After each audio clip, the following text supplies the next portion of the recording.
Welcome home to USA Global TV and Radio, a place where dreams take flight, with authentic storytelling, diverse perspectives and meaningful conversations, where global stories unite and bridges are built beyond all borders. Discover world-class education, entertainment, hope and inspiration. Together, we're building bridges worldwide. Subscribe to our channel, USA Global TV. Download our app, USA Global TV. Be our guest or join our team. Visit usaglobaltv.com. Thanks to our founder and executive producer, Dr. Jacqueline Kerbeck. Music score by Yeffy Tang from Cloud Road Music. Voiceover artist Mike Porter. Creative direction by Paul Garcia. USA Global TV and Radio. Your home for global connection. All rights reserved. This video and its contents are the exclusive property of USA Global TV and Radio. Unauthorized use, duplication or redistribution in any form is strictly prohibited.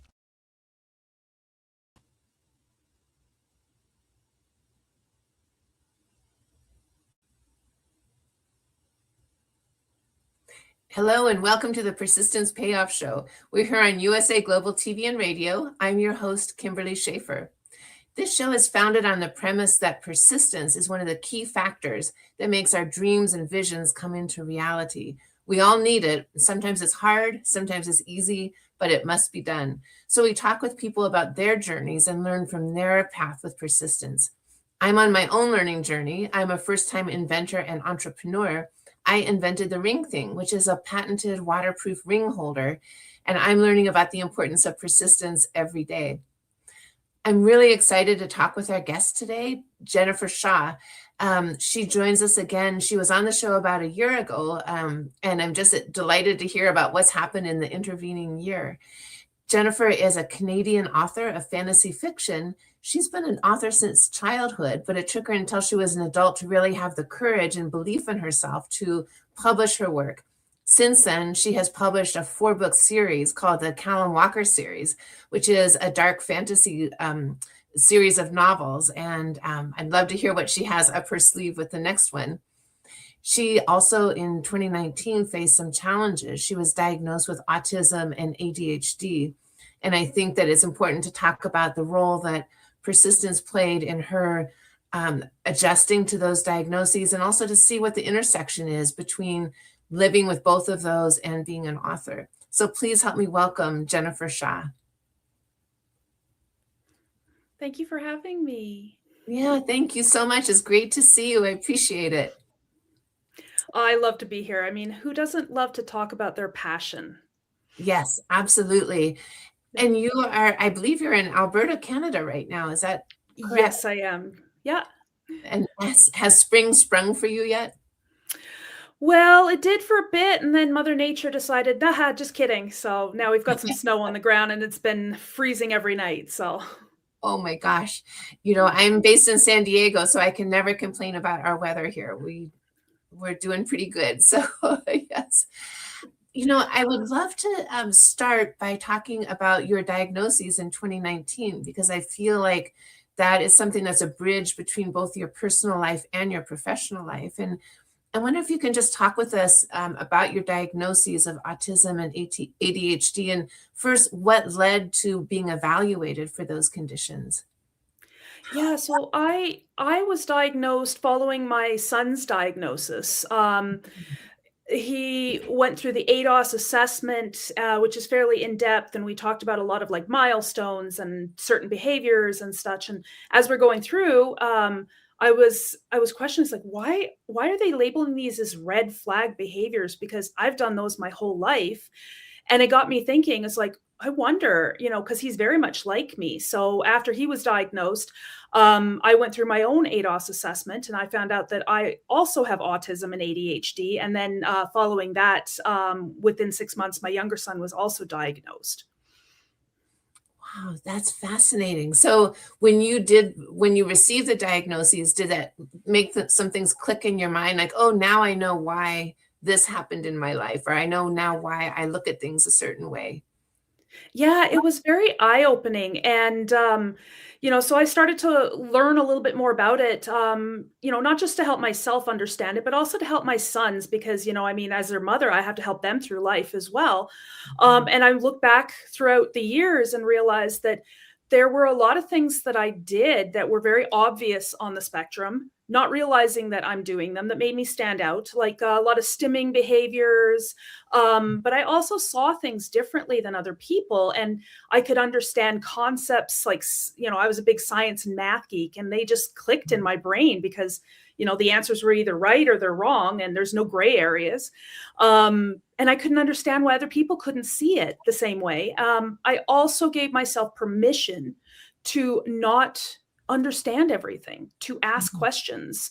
If I don't understand an idiom or a joke, or I don't even know if somebody's joking, I've given myself permission to ask. It's like, hey, I can't tell when somebody's joking or somebody's being sarcastic. Is that where you're coming from? And then, I've also made it public. Like I've shared it with all my friends and people that I meet that I struggle with autism, but I don't see it as a disability. It's just a different way that my brain works. Mm-hmm. That makes sense. That's really powerful. And I also was thinking what a gift in a way when you were talking about clarifying with people. Are you joking or do you actually mean that? Because I think so often we can be in conversation with someone and make assumptions, right? Oh, she said something sarcastic about me. And then you go down a whole road related to that. And maybe that wasn't the person's intention at all. So in a way, you are circumventing that by just going directly to the person and saying, hey, what are you meaning here? What is your intention with that? Yeah, exactly. And I mean, like there were a lot of things growing up that I didn't understand because my brain is very literal and I obviously can't get inside somebody else's head to see where they're coming from or what they're thinking. So I have to base all of my understanding on observation. So I became a very good people watcher. And I used to document conversations. They said this was the response. This must be what I need to say because I didn't know how to talk to people. So I wrote myself a script literally because for the longest time I felt honestly like an alien dropped off on this planet without a script. So I made my own. Wow, that is fascinating. And it's also I would imagine a real gift to your sons that you are all going through this together because then from your own experience, how to guide them and that will help them in their journey. Say, oh, look this is how mom deals with it. And then it normalizes things. Yeah, and trying to explain it to my sons, I've really tried hard to say, you know what, it's not that there is anything wrong. It's our brain works different, and those things that would come naturally to other people, like playing with toys, learning how to talk to friends, or make friends, learning how to talk to other kids. Those are things that we actively have to learn, but it doesn't mean that we can't learn them. They don't come naturally. We have to make efforts. And I'm, also giving them some examples of this is how I learned. I was very creative. So I did my own self-therapy because I didn't recognize it when I was a kid. And like, for example, I also have dyslexia. That was a recent diagnosis within the past year. And I do remember as a child that I had strategies to help me. So like, for example, with reading, I get to the end of the line and I get lost coming back to the next line. So I started using a bookmark. Nowadays they do have tools for it, but back then it wasn't recognized as much. They didn't have tools unless it was severe. They didn't really give it much attention. So I'd take my bookmark and I'd slide it down to the next line and I'd slide it down again when I got to that one. And I had a teacher that came along and she took my bookmark away and she said, that is not how we read. And so I had to come up with a different strategy. I'm like, well, I'm going to use my finger because you can't take that away. Yes. Oh my gosh, I can't believe she did that. It was just a lack of understanding, I think, at that age or at that time. Yes. So you have been writing since childhood, and do you feel, and fantasy fiction, and so do you feel, you mentioned that you wrote scripts for yourself, and so do you feel that part of your journey with writing came out of your autism and ADHD, and like you were saying, like a mechanism to sort of create your world within that? Absolutely. It was a means for me to understand. So, I started as a people watcher trying to figure out how everybody works, trying to figure out like, how are they getting through life without struggles? Or maybe they're having struggles, but they're hiding it really well. But then, there's only so much you can see by observing without understanding where people are thinking. So I started trying to read. And that was a way to get into quote unquote people's heads, but they're not real people, they're fictional people, but to get into a fictional character's head and try to figure out, okay, this is why they're behaving that way, is because they're thinking. But then it didn't help me to understand myself. So I started to create my own stories. That's where it started, so that I could be in that head and I could be guiding the action based on what I was experiencing. So if I was having a lot of issues with confidence, I would place my characters in situations where they had problems with confidence and live vicariously through them. How did they deal with it? It was one thing that gave me control over my life.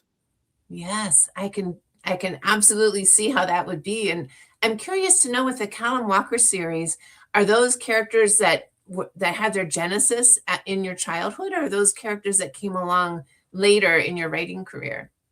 I think they're characters that solidified because when you start out, I started out writing, I was not very good at it. I mean, I was, a preteen. I was just writing adventures, writing action, writing emotions. But as I grew in both practice, experience, understanding, and my issues and troubles of the time became bigger. So the characters that I've written in my Callum Walker series are not the same characters that I would have written, say, 30 years ago. So they kind of formed out of this evolution of my writing. Yes. And do you tuck into it a character that's based on you?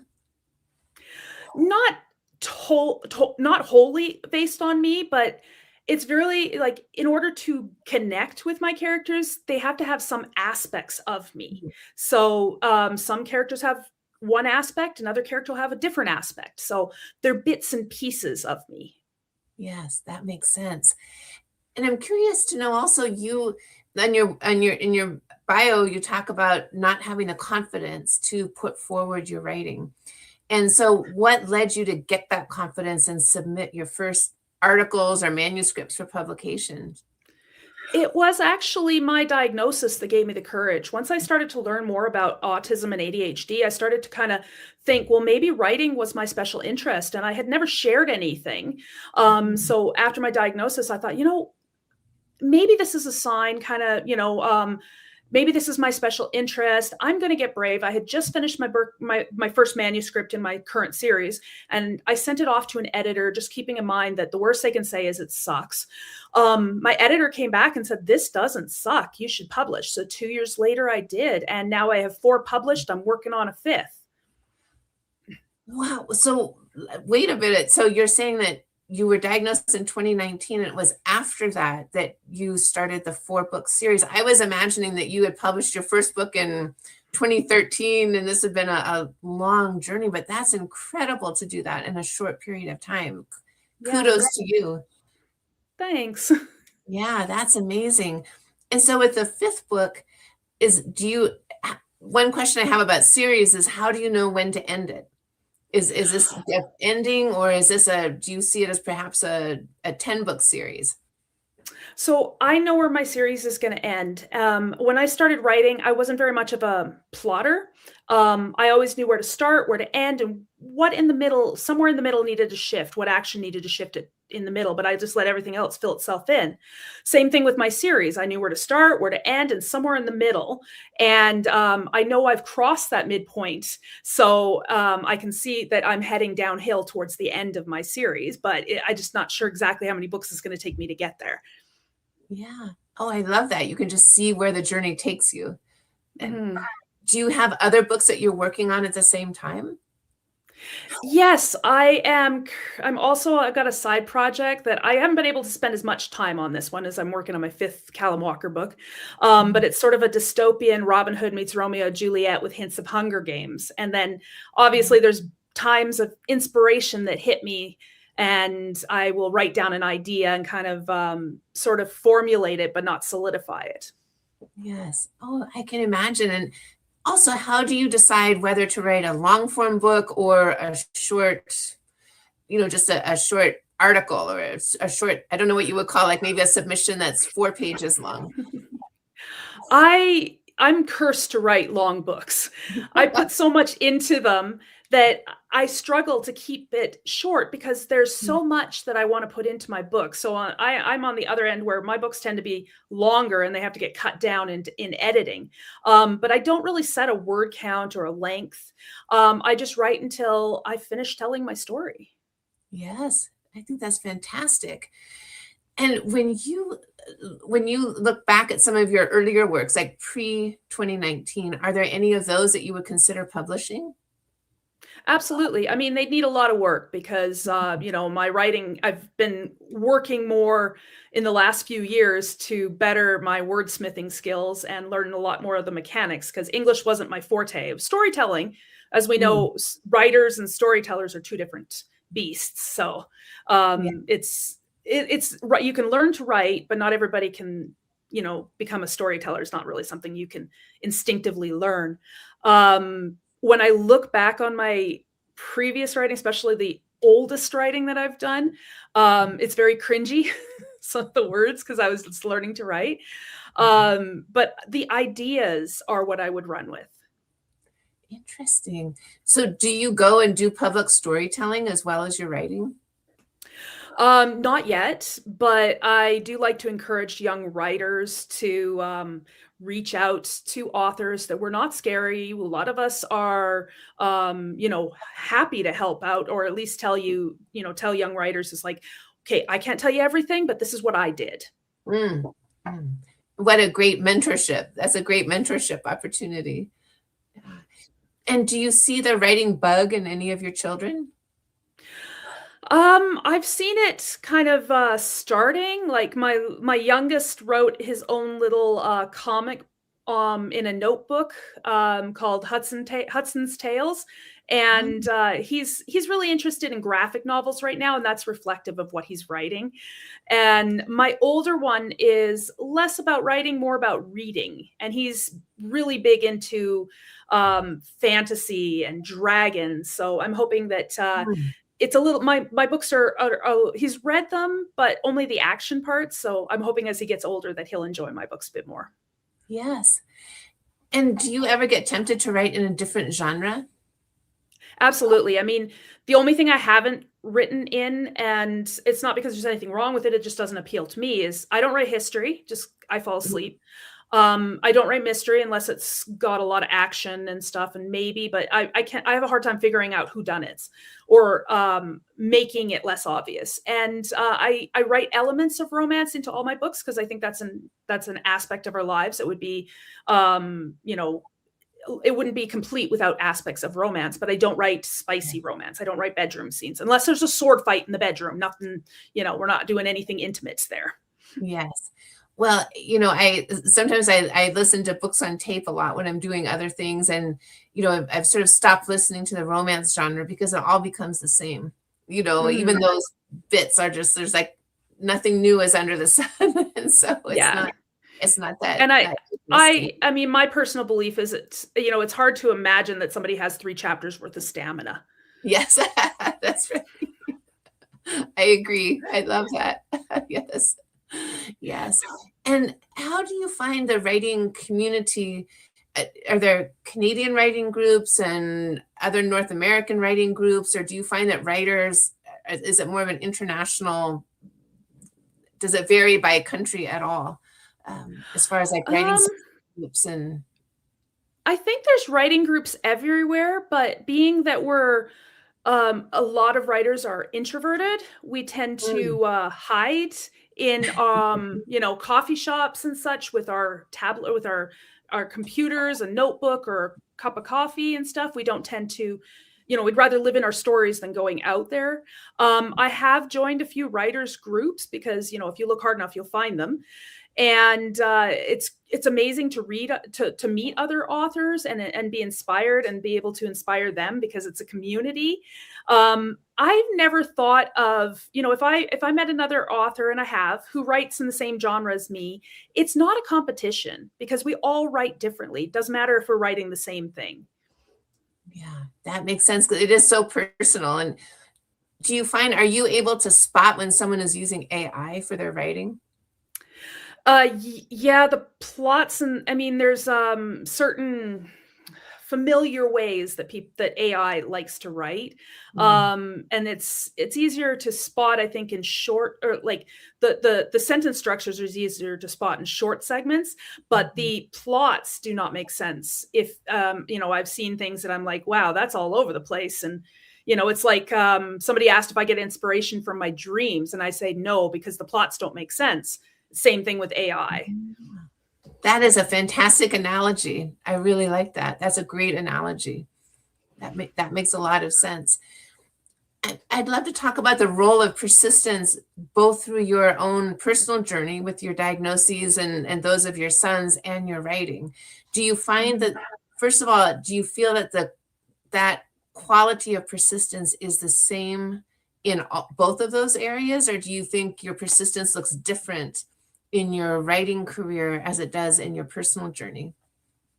So for me, there's either persistence or there's giving up. Mm, And I've come so far in my writing career that I don't want to give up. So I keep persisting. As far as life, I'm a mom and I've got people depending on me. So persistence is a necessity. I'm not persisting so much for myself as I am for my kids. But I keep thinking, I mean, there's moments where you just want to throw your hands up and just say, oh, this isn't working, or why am I doing this? But then it's time to refresh with, instead of looking at the things you haven't done, start looking at the things you have accomplished. And a mm. lot of times that's a lot of reflecting on where you've been and where you are now. It's such a good point because it is very easy to get on ourselves because we all have such long lists and say, oh my gosh, I didn't do these 15 things. And then you look at the list Yes. and say, yeah, but I got the 8 important ones done. Yeah, And exactly. you're totally right about that. Do you And find, we can, oh, sorry, go ahead. go ahead, sorry. I was just going to say, we tend to beat ourselves up, and our voices in our heads speak louder than anybody else's. So it's best not to listen so much to our own critique and start looking at what other people are, asking other people, like, am I being productive? Am I, is this worth, start, you can take your advice, but I wouldn't listen to it 100%. Yeah, I totally agree. Someone put it much better than what I'm about to say, but it's basically like the narration voices that we all have in our heads are not correct. Those are not Yes. accurate. They're not the deciders. And so, Yeah. it's complicated. Hmm. Do you find that with the diagnosis of ADHD and being a writer, so I imagine that when you're writing, you need to sit for long periods of time and focus and really plow through. Does the ADHD interrupt that, or how do those two things work together or not? Because writing is my special interest, it's also my hyper focus. Mhm. And so it's something that I will forget the world is existing. I will sit down at 8 a.m. in the morning and unless I'm interrupted or the house falls down around me, I will forget to move. I will forget to eat. I will get up like hours and hours later, realizing it's like, oh man, it's dark outside and my legs are sore.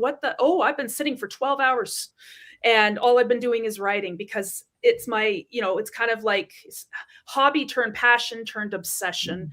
And I'm okay with that because I feel that it's also my therapy. Yes. Yes, and it's working. You're successful at it. It's not something that's a negative in your life. It's a very positive endeavor, and you're helping other people both be inspired by your stories and also your own journey. So, Mhm. yeah, when you have a series of books, so now you're working on the 5th book, do you ever look back at the first book and think, oh man, I wish I had done something different in that? Or are you able to just let them go once they're published? It's out of mind. Well, oddly enough, when I got to my 4th book, I switched editors and they did such an amazing job.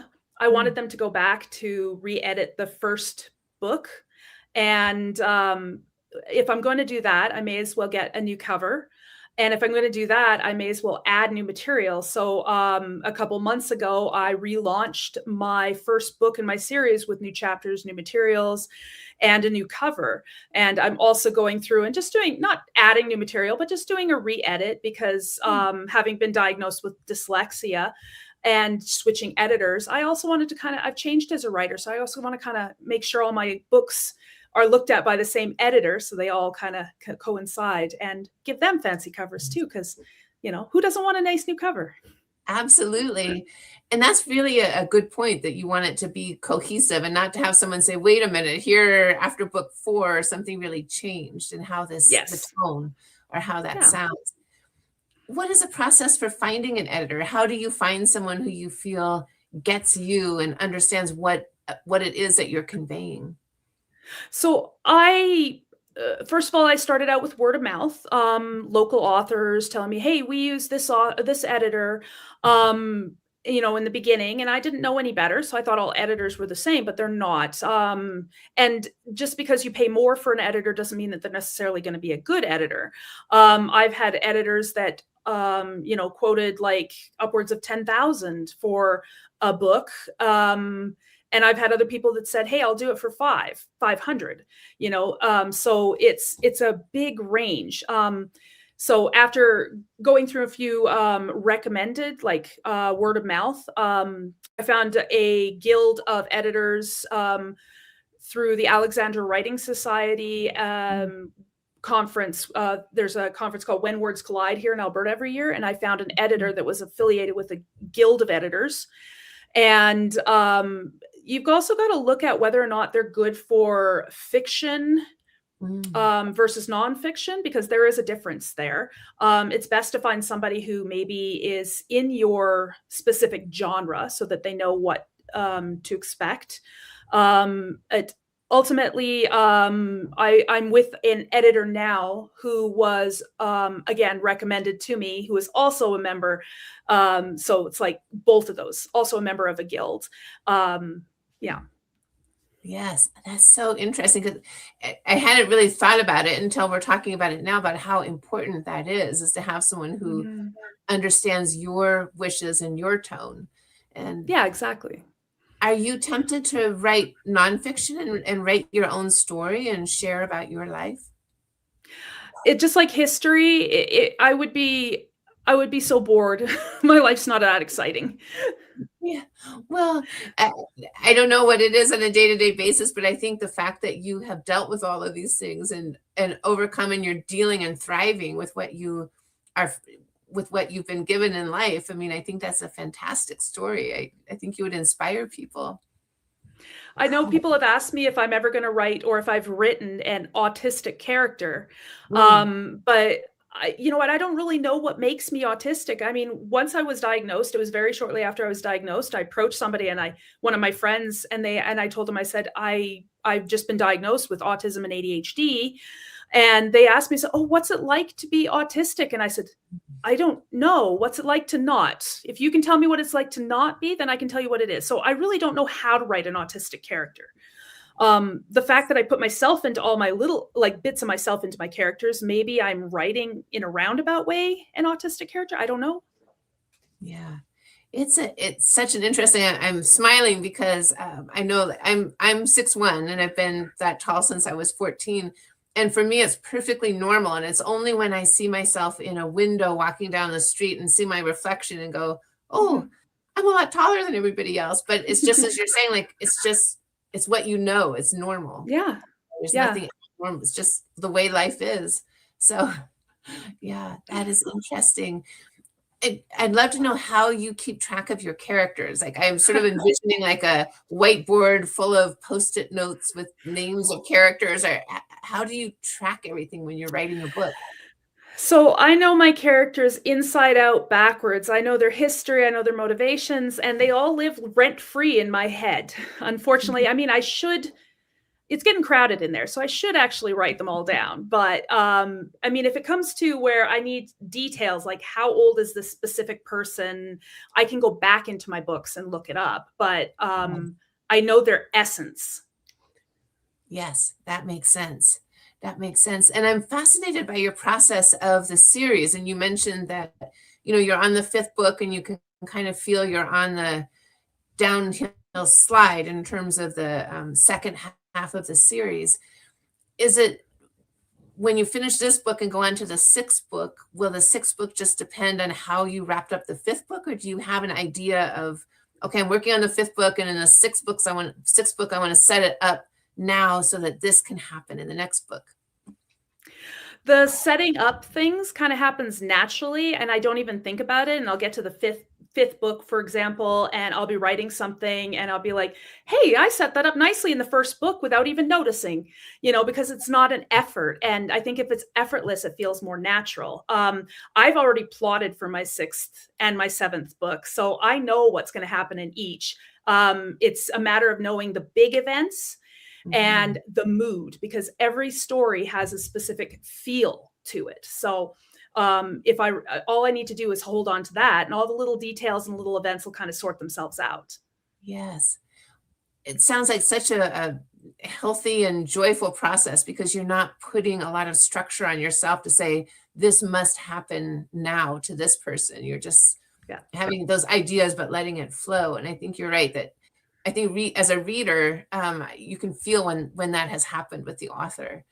When you're reading books yourself, do you read in the same genre that you write in, or are you a fan of other genres? Like same thing with reading. I'm a fan of pretty much everything except history, mystery. Again, if it has enough action, I'm okay with that. And I don't read spicy romance. So, I mean, there's some books where there's enough plot and action going on. There's enough of a story to entice me that I'm okay with fast forwarding through some chapters. But it's just not, if it's strictly spicy romance, that's not an interest to me. Yeah. I would agree. I never thought that I would have said that I agree with you, but I've come to agree with you very much on that in the last year. It's just not that unique or interesting. So, and when you are working on a cover or having a cover design, you said you just redesigned some of the covers for your earlier books.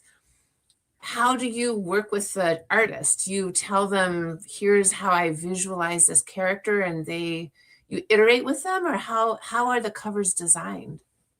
So initially, my first covers for my books, I went with somebody through Fiverr, and I told them, I said, I have this idea, and they put it together as best we could, and then we're just like, no, I need this to be darker, I need this different shade, I need that character in the front to be bigger or whatever. The cover designer that I'm working with now, who has, she's an award-winning designer, she gives me concepts. She does ask me, it's like, do you have any ideas for this? And I was like, green, foresty, because we're working on our second cover, so green and foresty. So she looks over my book. She looks at my synopsis. She asks me questions, and then she comes up with concepts. And then I choose the concepts, and then she gives me mock-ups, images. And then I choose the mock-ups, which ones do I like best? Which ones do I don't? What elements do I like? And then, so it's kind of almost like she's trying to read my mind. Which is kind of, it's cool, but also crazy at the same time. And then she comes back with something, and I'm like, wow, that's better than I imagined. So I am very happy with the way my covers are turning out. So my first cover has been redone. My fourth cover has been redone because we started out of order. And we are just finalizing my second cover, and then she's going to work on my third soon. Wow, that is so neat. I think that we have your website available, and maybe we can put that up and show your books, because the covers are quite eye-catching. Yes. That may be coming up here shortly. So while we're waiting for the website, I would love to ask you in our last couple of minutes, what advice would you give to someone who is perhaps a writer who feels the same way as you, that they don't have the confidence to put forward? Well, first, let's take a look at your book covers, because I think these are really great. So this is your website. I'll let you talk us through this. Yeah, so there are my books in order. So The Ascension is the first. There's my fancy new cover. And then the Convergence is second. Oh, it disappeared. They're all listed in order. If you go to my website, you can see there's a books tab in the top right corner that you can see them all in order, and you can click on each, and you can read the write-up that tells you a little bit more about it. And there's links to them online as well. Okay. Super. All right. Thank you. And I just love the color scheme that we saw up there. And Yeah. so just as my final question is, if you were to talk with an author who maybe feels the same way that you felt, of just not having the courage to put forward their work for consideration for publication, what advice would you give that person? So I had stories that I've written hundreds of stories and I never shared them. And until I shared them, I didn't know that, how they would be received. And I mean, the worst thing that somebody can say is, I don't like this. And if they don't, then write for yourself. I mean, ultimately write for yourself anyway. But if that's the worst that can happen, it's not that big of a stretch to send something out there to the world or to an editor or let readers decide if they like it. You don't know if it's good. It's, like we are our own worst critics. And it's also when you do become published, or if you have become published and you're not seeing much in the beginning, it's like any business you start, you work, and then you start to see some, fruit of your labor. Basically, it's a marathon, not a race. That is fantastic advice. That's great, inspiring advice. So thank you for that. And this time has flown by, so we're at the end of our time, but I do want to ask you to please tell people how they can connect with you. How can they find your work? How can they buy your books? And if they want to reach you directly, what is the best way to do that? Yeah, so you can, best place to start is my website, jmshawauthor.com. Like, again, I was saying you can see all my books, you can read, what they're kind of about, and there's links to find them online. They're available as a print on Amazon, they're on Kindle. First couple are on Kobo, the rest will be eventually, and same thing with Barnes & Noble. There's links to that as well.